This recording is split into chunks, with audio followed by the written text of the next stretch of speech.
everyone, welcome to my channel or welcome back to my channel. My name is Jayden and today I'm going to be doing the Jan-uary book tag.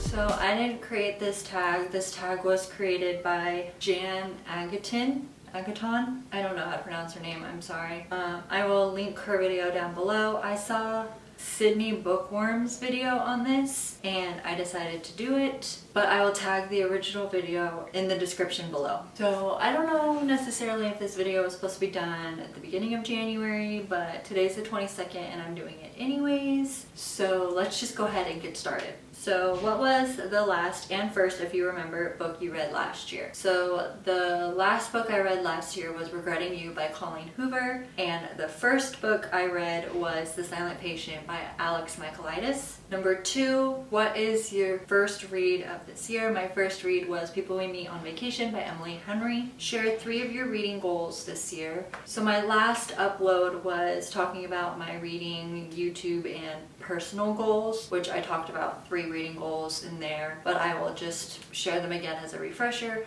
So my first goal was to read 100 books. My second goal was to continue reading all of Colleen Hoover's backlist and read every single book before 2022 ends. And my third goal was to DNF more books that don't bring me pleasure. 3 of my most anticipated titles are The Book of Cold Cases by Simone St. James, Book Lovers by Emily Henry, and The House Across the Lake by Raelee Sager. Those are in no particular order, by the way. Which goals did you reach / not reach last year? I don't know if I can answer this because technically I didn't really set any goals last year because I was so new to reading and I didn't start my YouTube channel. I mean, I have videos from like years back, but I didn't really consistently start posting. Not even consistently. I would say I didn't really even consistently start posting until, I don't know, October. So I can't really answer that because I didn't really set any goals other than my reading challenge, which I surpassed every time because I started with 25 books.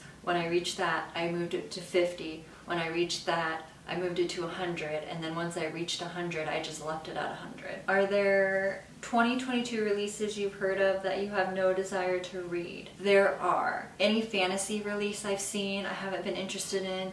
Mostly sci-fi, I'm not really interested in. Like, I'll read some sci-fi here and there, but that's only if I've heard like really good reviews on it. Like Project Hail Mary, I've heard nothing but amazing things about, so I'll be reading that. But as far as like new sci-fi releases, no, because I want to wait till there's more reviews on them out. But mostly just fantasy, young adult maybe. I've been getting into more young adult recently, so I don't know. What are some reading habits you want to change this year? If any, there's one, and that's just being able to DNF more books. Last year, I just made myself suffer through these books that I would pick up that weren't really interesting to me after I started reading them, and it made me get in reading slumps that could have easily been avoided had I just stopped reading the book. But I'm slowly overcoming that. I still have kind of a hard time DNFing books, but it is what it is. I DNF'd my very first one at the very end of 2021, and that was hard to do. And then I DNF'd a book already this year, and that came a lot easier. So it is getting easier, but it's still pretty hard. Are there any adaptations you're excited about?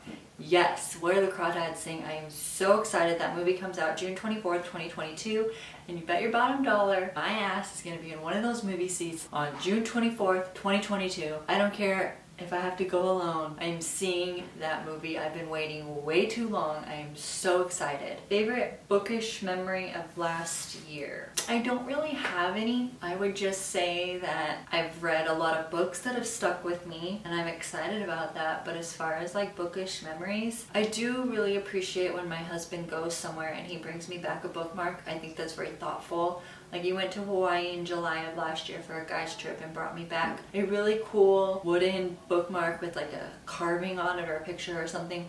And then when he was overseas in Korea, he brought me back a really beautiful gold-plated bookmark, and it's beautiful. I'm scared to use it because it's so beautiful, but I think those were really nice and I'll cherish those for a really long time. Carryovers from last year that you still plan on finishing? Not really. Most of the books I wanted to read last year I got to.